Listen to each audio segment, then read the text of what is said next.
Some nights you remember because they're magical. Others because they leave scars so deep they change the way you breathe. This story is the kind that shakes your soul. It's the kind that starts in silence and ends with everything breaking apart. If you think love, loyalty, and desire are easy to balance, this story will make you think again. Stay with me until the end because what happened in that garage wasn't just betrayal. It was a revelation. My name is Claire. I'm 39 years old, married for 12 years to a man I once believed was my forever, Mark. We lived in a beautiful suburban home with our teenage daughter, Emily, and for the most part life looked perfect.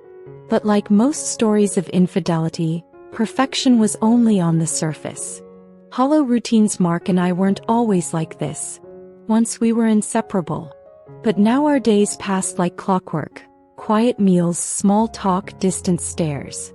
Our marriage had dulled into something functional but lifeless. The old friend returns. Jason had always been around. Mark's best friend since college. He was charming, confident, and newly divorced. When he started dropping by more often, I thought nothing of it. He needed support. We offered it. Fixing more than tools. Jason began helping out in the garage. Fixing shelves, repairing bikes. He stayed late often. We'd talk after Mark went to bed. One night he told me, "You're easy to talk to, Claire." I smiled, unaware of the seed that had been planted. The look that lingered. There was a moment. Brief, electric. He looked at me differently. Not like his best friend's wife. But like a woman he wanted to understand. It scared me. And excited me. A stormy night, a thunderstorm knocked the power out. Mark was away. Jason came to check on us. We lit candles in the garage, poured wine, and talked for hours.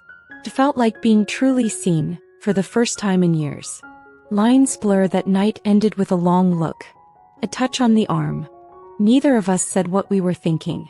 But we felt it, danger and desire boiling just under the surface. The first kiss had happened fast. I was laughing. He reached for my hand. I didn't pull away. And then his lips were on mine, soft, hesitant, but undeniably real. I pulled back, breathless. "We can't," I whispered. He nodded but didn't let go. The guilt the next day was a blur. I couldn't look at Mark. Couldn't sleep. Couldn't forget the way Jason had made me feel, wanted, alive. And that terrified me. The return. Jason didn't come over for a week. I missed him. I hated that I did. When he finally did, we avoided each other. But when our eyes met, everything rushed back. The second time we didn't plan it. We never did. But one night he stayed late. We kissed again. Longer. Deeper. And this time I didn't stop him. Secrets in the dark. We began meeting in the garage. Our secret space. We talked, kissed, sometimes more. Each time I swore it would be the last. Each time I broke that promise. Shadows of suspicion. Mark began noticing. "Why are you always in the garage?" he asked. I lied. Said I was organizing. I felt sick inside. Every moment with Jason now carried weight. Jason's hesitation. "Claire, we can't keep this going," he said one night.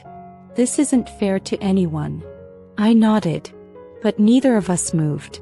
Emily's glimpse. One night, Emily walked into the garage. Jason and I jumped apart. I told her I was helping him with storage. She stared at me a little too long before nodding. A letter on my pillow. Jason left a note. "I love you, Claire. I didn't mean to. But I do. And I can't watch you suffer in silence anymore." Confession time. I told Mark. Everything. He didn't shout. He didn't cry. He said, "I always feared I lost you long ago. Now I know it's true." Separation. Mark moved out. Emily stayed cold. Jason distanced himself. The silence in the house screamed louder than any argument ever could. Breakdown. I collapsed one night in the garage. Sobbing. Screaming. Regret crashing through me like a wave. A visit from Jason. Jason came back. "I miss you," he said. "Not just what we had. You." I cried. But said nothing. Rebuilding myself. Therapy. Journaling. Walks. I began to rediscover who I was. Not just a wife or a mother or a lover, but a woman with pain and strength in equal parts. Conversations with Emily. We sat in the kitchen. Quiet. I hate what you did, she said. But I still love you. We cried together. It was a start. A letter unsent to Mark. I'm sorry for giving up before trying to rebuild us. You didn't deserve the silence. To Jason, we were wrong, but you reminded me I was still alive. Thank you. Starting again. I sold the house. Moved to a small coastal town. Peaceful. Quiet. I started working at a flower shop. Life felt slower. Gentler. Jason reappears. He found me. We walked by the beach. Talked for hours. No expectations. Just two people who had shared something real, however messy.